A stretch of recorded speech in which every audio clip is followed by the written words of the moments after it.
Chapter 5, Run for It. When Scoob wakes up the next morning and climbs down from his bunk, G-Ma is gone. He doesn't think much of it. There's coffee in the pot by the sink, a half-done crossword puzzle beside an empty mug, and a plate of green grapes on the dining booth table. But when he goes to pee and hears rustling and scraping sounds behind the RV, like someone's messing with it, the green book and everything G-Ma told him about why she and G-Pop hadn't stopped here leaps into Scoob's head at the same time his heart leaps up between his ears. So does that restaurant. It only took Scoob and G-Ma 20 minutes to get to where they are now from there. In addition to eating together, despite their different skin tones, which, if you let G-Ma tell it, was the cause of the dirty looks they were getting, Scoob is 97.2% sure he and G-Ma dined and ditched. What if someone tailed them up the mountain and decided to wait until morning to strike? Or what if they went to round up some of their buddies before making an approach? Scoob read To Kill a Mockingbird in Language Arts last quarter. He knows how stuff goes down. There's a creaking sound and then a thump. What if they already have G-Ma? Scrape. He takes a deep breath. Not the time for peeing. Who or whatever's back there might hear it. He slips out of the bathroom and over to the window beside G-Ma's bed, pulls the shade back just enough to peek out. The window is a little bit open and there's a faint clang and then a whispered cuss word in a voice Scoob knows, though he's not sure he's ever heard it use that word before. He pulls the curtain back a little more. G-Ma appears from behind the RV, clad in camo, the kind that looks like a forest floor, from the cap on her head to the top of her orthopedic Velcro sneakers. She's got a rectangular piece of metal tucked under her arm and what looks like a screwdriver in her hand. Weird. Scoob watches her scan the surroundings before scurrying along the edge of the woods they're parked against. She disappears behind the trailer parked at the next campsite over. What the heck? He lets the curtain drop, too confused to do anything but sit on the bed with his eyebrows furrowed. At the sound of what has to be a snapping twig or something, Scoob looks out again and sees G-Ma tiptoeing back across the clearing. This time, he can see what she's carrying. A license plate. Except it's green. And though Scoob knows he hasn't seen all the plates in Georgia, he's pretty sure most of them are white. Dad's sure is. So is the one on G-Ma's Mini Cooper, KAL0627. He remembers from the time he came down the hill too fast on his rollerblades, lost control, and smacked his forehead right on the L0. He slumps back on the bed. More noise from behind the RV as, Scoob assumes, G-Ma attaches the green plate to the bumper. He's obviously missing something, right? G-Ma wouldn't steal someone else's license plate. The knob on the RV door turns and Scoob scurries into the bathroom and pulls the door shut, turns on the shower, and sits on the lowered lid of the toilet. Definitely doesn't have to pee anymore. There's a knock. Scoob-a-doob, you all right in there? Nope. I'm good, G-Ma. Didn't you shower last night, sweet pea? Oh, right. He's supposed to be mindful of his water use. G-Ma told him all about the collection tanks for the dirty water they use, including the fact that they have to be emptied by hand. Gross. I'm just about done, he says, whipping his clothes off. Can't come out dry right now, Kenny. I had a sweaty night. I see, G-Ma says. Well, I'll get started on our breakfast. Bacon and eggs okay with you? Yep. What even kind of question is that? Scoob hops in, does a 360 so all of him gets wet, then shuts the water off. He slides open the shower door, looks around, curses under his breath. Hey, G-Ma, he shouts, shivering. Comes the reply. Can you pass me my towel? G-Ma must have changed out of her license plate swapping gear. Did she really swap a license plate? Well, Scoob is in the shower because by the time he comes out, she's standing over the cooktop in a neon orange jogging suit, as she calls it. All Scoob knows is every time she moves, it sounds like somebody's ripping a sheet of paper. Well, that, and instead of a pile of dead leaves, she now looks like a cotton ball topped traffic cone. It makes him smile and relax a little. Nice outfit, G-Ma. She puts a hand on her hip and gives a little shake. You know I like to keep it snazzy. Scoob laughs aloud. You go on and have a seat, she says. I'm just about done with the vittles. Vittles? Look it up on that mobile device of yours. Oh. Where is it, by the way? I turned mine on for a spell this morning and there was a voice message from your dad saying he's been trying to reach us, but both of our phones are going straight to voicemail, whatever that means. She waves her hand like the very notion is a nuisance. Anyhow, made me realize I haven't seen you with your phone in your hand since we left, which is... She looks over her shoulder at him, white eyebrows raised. I dare say. Oh, Scoob gulps. I left it at home. He scratches the back of his head. You need a haircut, William, he imagines Dad saying. Turned off. Gma spins all the way around, Mock gasps, and puts the spatula over her heart. Come on, Gma. Scoob drops his chin as his face gets all warm. She rotates back to plate the food, then brings it to the table. Scoob closes his eyes and inhales. Smells so good, everything else vanishes from his mind. Poof. Don't you feel... Gma's voice shoves everything he doesn't want to think about back into his head. What's that expression you kids use? Buck you naked without it? Nobody says that, Gma. Well, you know what I mean. She eats a forkful of scrambled cheese eggs. How will you chat with friends, play your games, watch the YouTube? Mm-hmm. She sips from a fresh cup of coffee. Exactly. Did he think about all that before powering the thing down and shoving it beneath his mattress? Of course. But Scoob's awareness of the angry call he knew he'd get the moment Dad read his note and realized he'd jetted while grounded made all the stuff he'd be missing feel pretty minor. Though, hearing about the voicemail does make him a bit nervous. Maybe he made the wrong decision leaving the phone at home. Did you call him back? What's that? Gma says. Dad, did you call him back and let him know we're okay? Why Scoob cares, he can't say, but he does. I'll send him a text, she says, though I'm surprised to hear you want me to. You are? Yep. You leaving your phone at home makes me think you and I have something in common. Oh yeah, what's that? She grins and takes her final bite of egg, leans towards Scoob with a twinkle in her eye. Looks like we're both trying to make a run for it. Chapter 6, A Good Thing. Scoob doesn't say a whole lot as they hit the road. The green license plate and the words "make a run for it" are too busy playing ultimate frisbee with his thoughts for him to speak. But pretty soon, he and Gma are stopping to refuel the RV and to go number 2. Nobody wants to empty that from the tank in Birmingham, Alabama. Once the gas is pumped, the poop is dumped, and they're back strapped in and ready to roll, Gma suddenly looks troubled. Like maybe about to cry kind of troubled, which he really doesn't want to happen again.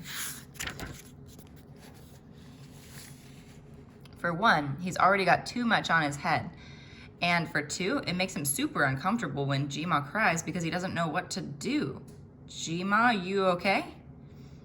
She takes a very deep breath and cranks the engine. I didn't want to make any real Birmingham stops, but, well, we gotta, she says. There's something you need to see, Scooba-Doob. Not scary at all, right? Okay. As they drive, Scoob can feel the green book in his pocket against his right booty cheek. He doesn't remember exactly how many safe lodging places were listed in Birmingham, but he's sure he wouldn't need more than one hand to count them. Now he's wishing he'd paid more attention to Gma's Alabama map. Was something circled there? Much sooner than Scoob expects, they're pulling into a parking lot between 2 brick buildings. Gma shuts the RV off and moves to get out. Gma, you sure we're allowed to park here? Oh, we won't be long, she says. Hop on down. Scoob does as he's told, and they head toward the building on the left. So that, she points to a building across the street, I believe is the Birmingham Civil Rights Institute. Whoa, Scoob says. The place almost takes up the whole block. And this, they reach the intersection of 16th Street and 6th Avenue, according to the signs on the traffic light posts. And speaking of signs, there's a really old-looking one attached to the building in front of them. Is the 16th Street Baptist Church. Scoob nods. The church isn't as big as the one Dad drags him to every Sunday, but a wide set of steps leads to a covered porch-like area set between two square towers with domed roofs. Reminds Scoob of a school. I see. Gma doesn't expound, which is fine. Well, yes, Scoob's wondering if this is another stop she and G-Pop never made because of the circumstances. He's not real sure if he wants to ask, because, potential Gma tears and all that. But then the silence between them stretches on and on. Scoob's elbow throbs, almost like it's prompting him to speak up. So he opens his mouth, but can't come up with anything to say, so he closes it. Then Gma sniffles. Double time. Sniff, sniff. And there it is. Aw, come on, Gma, don't cry. People can just be so awful, Scoob-a-Doo, she says. Yeah, Bryce's fat head pops into Scoob's brain. Sucks when they get away with it, too. We stopped here, she sniffles again. Your G-Pop and I. Now she's got Scoob's attention. You did? Mm-hmm. April 3rd, 1968. I'll never forget because it was the day before Martin Luther King Jr. was assassinated. He'd preached in this church. We were halfway through Mississippi the next day when we heard about Dr. King being killed in Memphis. Whoa. Scoob knows all about the Reverend Dr. Martin Luther King Jr. He and Dad have gone to Ebenezer Baptist Church and Dr. King's birth home every MLK Day since Scoob learned how to walk. On their most recent visit, Scoob even got on a replica of a segregated bus and sat behind the colored line. It was, well, to be frank, Scoob still hasn't figured out how he feels about the whole thing. In 1963, this church was bombed by some god-awful men and 4 little girls were killed. It was bombed? Scoob says. Gma nods. This is where civil rights leaders, Dr. King included, used to gather and strategize. There's the church.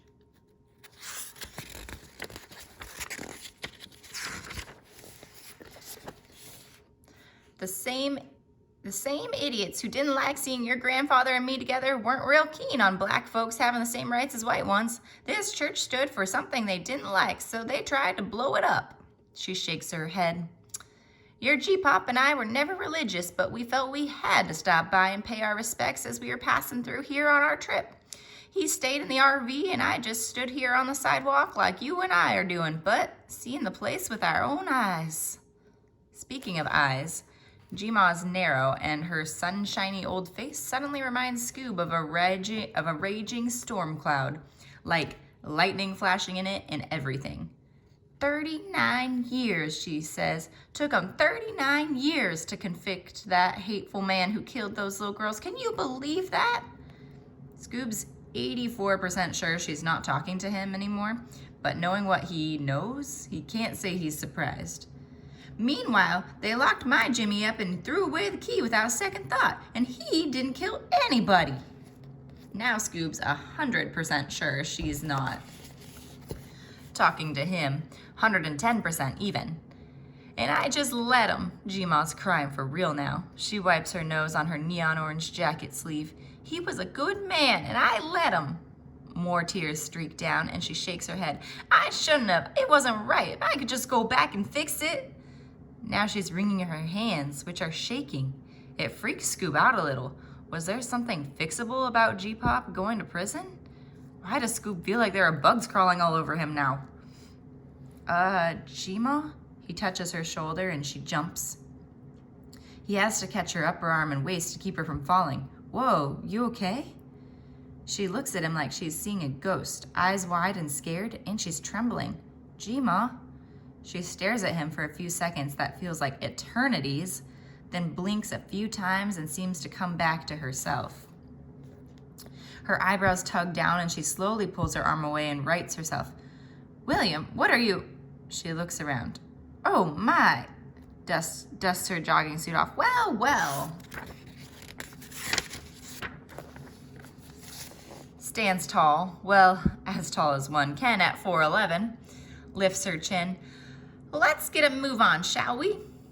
How Hop to it, kiddo. Need to get across the state line as quick as we can. Campsites at the next park are first come, first served. And she turns on a GOS, Grandma Orthopedic sneaker, and heads back to the RV. They ride in silence for a good while. Scoob doesn't know what to say, and anyway, his head is spinning. So it's not like he could form sentences if he tried.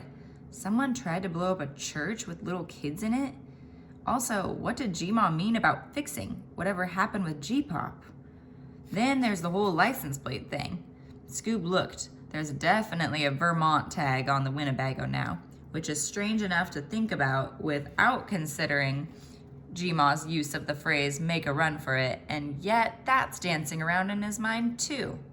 He sighs and pulls the road map G-Ma gave him from his backpack, opens to the Alabama part, and circles Birmingham. Draws a little church over it. You making your own notations over there, kiddo? G-Ma says, breaking the unaskable question spiral Scoob's tumbled into. Oh, yeah, Scoob says, guess I am. She nods. You know, I'm really glad you're here with me. He swallows down his unease and forces a smile. I'm glad I'm here too, G-Ma. Which is partly true. He's definitely glad he's not at home in James Robert Lamar Jr.'s personal version of house arrest. Though he can't help but wonder if G-Ma really did send that text message to let Dad know they're okay.